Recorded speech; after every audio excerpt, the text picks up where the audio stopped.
As a number of coronavirus cases continue to rise in Pennsylvania, there are many stories of hope emerging out of the crisis. Samuel Chen is the host of the weekly news program Face the Issues, which airs on WBPH-TV in Philadelphia, and he's currently recovering from COVID-19. Samuel, thank you so much for joining us today. My pleasure. Thank you for having me. So, Samuel, how did you find out that you had coronavirus? Well, I mean, like everyone else, the test, I actually had gone into the emergency room for something different. COVID was more of a secondary concern, but they cleared the primary concern really fast. And then they noticed that there was definitely some kind of respiratory situation going on. My heart rate was up, I had a high fever. There's a partial collapse in the right lung. And so they swabbed for COVID. They also swabbed for the flu and all the other strands of coronavirus. But the COVID is what came back positive. Wow, that could be really scary. What kind of symptoms did you have, and what was your recovery process like been so far? Sure. Well, the symptoms, especially early on, were high fever, so close to 102, as well as significantly elevated blood pressure and the heart rate. So I couldn't get the heart rate below 100. And of course, the lung partial collapse on the X-ray was pretty substantial evidence for them. So the first few days in the hospital was just trying to get those vitals stabilized. And once they're able to get the vitals stabilized, you really just have to let the virus run its course. I mean, there's not, the viruses, as we know, there's not really medical treatment for them. And so they let the virus run its course. You try to keep your vitals stable. I think the biggest challenge now, now that I'm in self-quarantine, now the hospital, is that everyday activities will completely wipe me out. And so anything like just walking a flight of stairs feels like you're running a 10K. And so those are things that you just kind of got to be careful with, pace yourself, take breaks. I don't like taking breaks.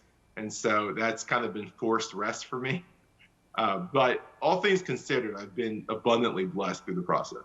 Yeah, and it's just like hearing about how, you're feeling run down. I mean, you're a pretty young guy, because this is hitting everybody of all different age ranges. Absolutely. Yeah, no one's immune from this. People, and no one's immune from the severity of it. I read stories about people in their 20s who are on ventilators, and then you see. I think I just read someone who was 104 years old, had beat the Spanish influenza in 1918, helped us defeat the Axis powers in World War II, and then just beat COVID-19. So it doesn't discriminate based on age or anything else. Yeah, that is so true. And Sam, your show is all about facing the issue. So I just want to ask you, what's it been like for you to be impacted right now by the biggest issue that's happening in our country and our world? It's crazy.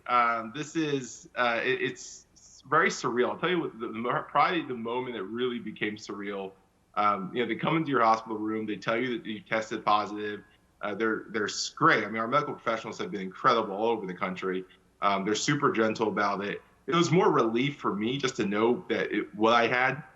And I give it probably about 10 minutes before the Department of Health calls and starts going through all the statistic questions. And you find out very, very quickly that you are now a statistic. So it's been a wild ride. But, I treat it like any other illness in that, you got to rest. You got to let the virus run its course, do the best you can to fight it. But it's just crazy watching everything. I mean, everything in the news right now is turned to this. Everything in the government is turned to this. Everything in the medical world. I mean, it's disrupted our way of life. And so it's really crazy to be a part of that. Yeah, it is definitely like a crazy season and time we're in. And, someone you're recovering from the illness, why would you say it is so important for us to follow the government's guidelines that they're saying for this? That's a great question. I can't emphasize that enough. So thank you for asking that. This is, we hear the term flattening the curve. And I think a big thing is that this is not necessarily about you or me. Yeah, sure, I tested positive, but at the end of the day, I'm going to beat this thing. This is about those around us. And we don't know who is susceptible to it. We don't know who's carrying it. And it's really an opportunity for us to not be selfish and to think of others and to really just say, what can I do for my community, for my neighbors, my parents, my kids, my classmates? How can I help make sure they can stay healthy as well? And so, I'm reading a lot of news stories about people who are flaunting this.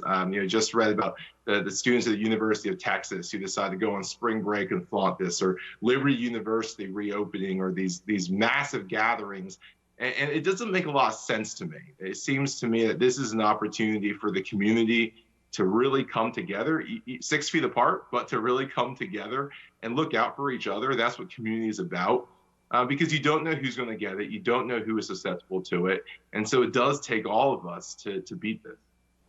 Yeah, that is so true. And it's so important for us to have compassion, for one another. And I just want to ask you, Samuel, what has this done to your personal faith?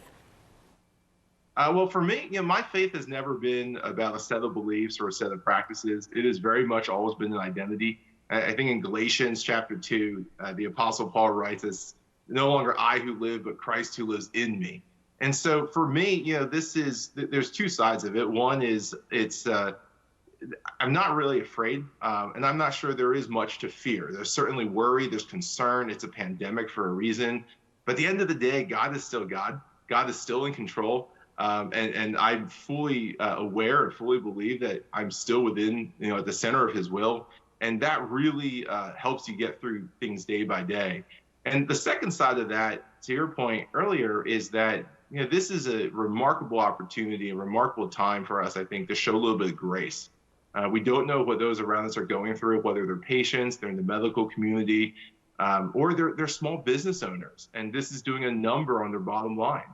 And so I think it's a great opportunity for us to all show a little bit of grace. I think all of us could use it. Certainly, there are many who showed me grace, and I'm trying to return the favor. And I think that's where our faith, more than anything, plays out in a moment like this.